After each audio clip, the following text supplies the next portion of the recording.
জ্বালানি সাশ্রয়ের অংশ হিসেবে বাংলাদেশ নিউজিল্যান্ড সিরিজের ম্যাচ শুরুর সময় যে পরিবর্তন করা হবে সেটি গতকাল বিসিবি সভাপতি তামিম ইকবালই জানিয়েছিলেন, তবে সুনির্দিষ্ট সময় তখন জানানো হয়নি।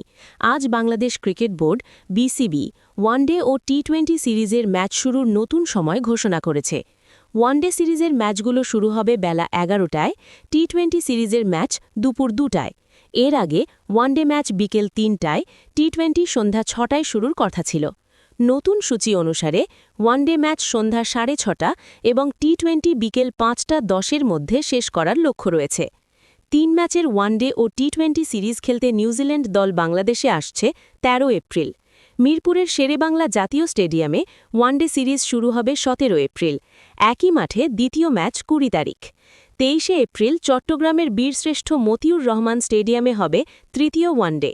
টি-20 সিরিজের প্রথম দুটি ম্যাচও হবে এই মাঠে 27 ও 29 এপ্রিল। এরপর দুই দল ঢাকায় ফিরে শেরেবাংলা স্টেডিয়ামে সিরিজের তৃতীয় টি-20 খেলবে 2 মে। চলতি মাসে 3 ম্যাচের টি-20 সিরিজ খেলতে বাংলাদেশে আসবে শ্রীলঙ্কার নারী দলও। ওই ম্যাচগুলো শুরু হওয়ার কথা ছিল সন্ধ্যা 6টায়। এই সিরিজের ম্যাচগুলো দুপুর শুরু করার সিদ্ধান্ত নিয়েছে বোর্ড।